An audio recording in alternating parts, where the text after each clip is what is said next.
You know the feeling. You're staring at this giant wall of text in an English exam. The clock is just ticking away and you're desperately trying to find one specific answer. Well, today, we are going to break down a simple but super powerful strategy to conquer one of the most common questions you'll ever face. Let's turn that frustration into pure confidence. Yeah, that feeling. Your heart's pounding and you were just completely lost in a sea of words, all while hunting for a single piece of information. It honestly feels like a high-pressure scavenger hunt that you definitely did not sign up for. And that's exactly why we're here. Think of us as your guide. We're going to hand you a mental map, a really clear strategy to cut right through all that noise, find what you need, and answer with total confidence every single time. So here's the secret. Finding the right answer fast always starts with understanding the question itself. Seriously, before you even look at the passage, you have to know precisely what it is you're being asked to find.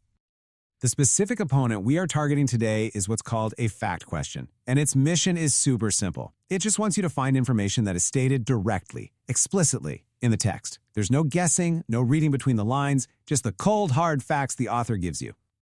So how do you spot one of these in the wild? Well, you look for these very specific signal phrases. Anytime you see words like, according to the passage, or the author's description mentions, that's your cue. Your brain should immediately switch gears because the test is basically telling you, hey, the answer is right here in the text. You just got to go find it. Okay, so now we know how to spot the question. Next up, let's build the simple toolkit you're going to use to answer it. This is your brand new fact-finding strategy. The whole thing really just boils down to 3 simple, logical steps. First, you pinpoint the keywords in the question. Those are your search terms. Then, you hunt through the passage, scanning specifically for those words or ideas.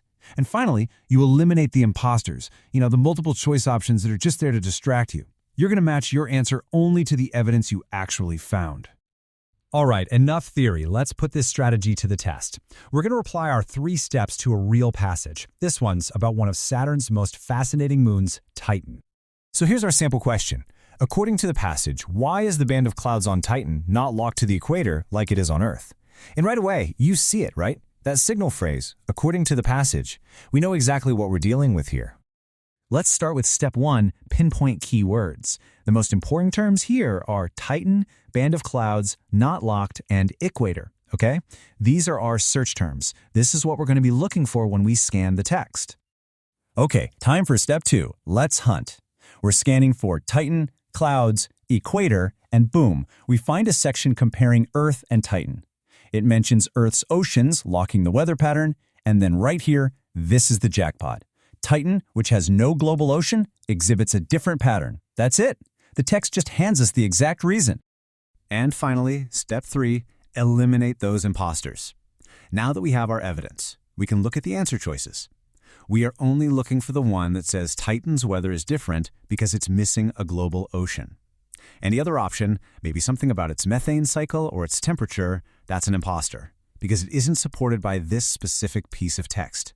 We match our answer directly to our evidence. Simple as that. Seeing it laid out like this makes the key difference crystal clear. If you look at the Earth column, you see oceans lock weather. Now just slide your eyes over to the corresponding row for Titan on the right, and there it is, plain and simple, no global ocean. This just confirms the evidence we found for our answer.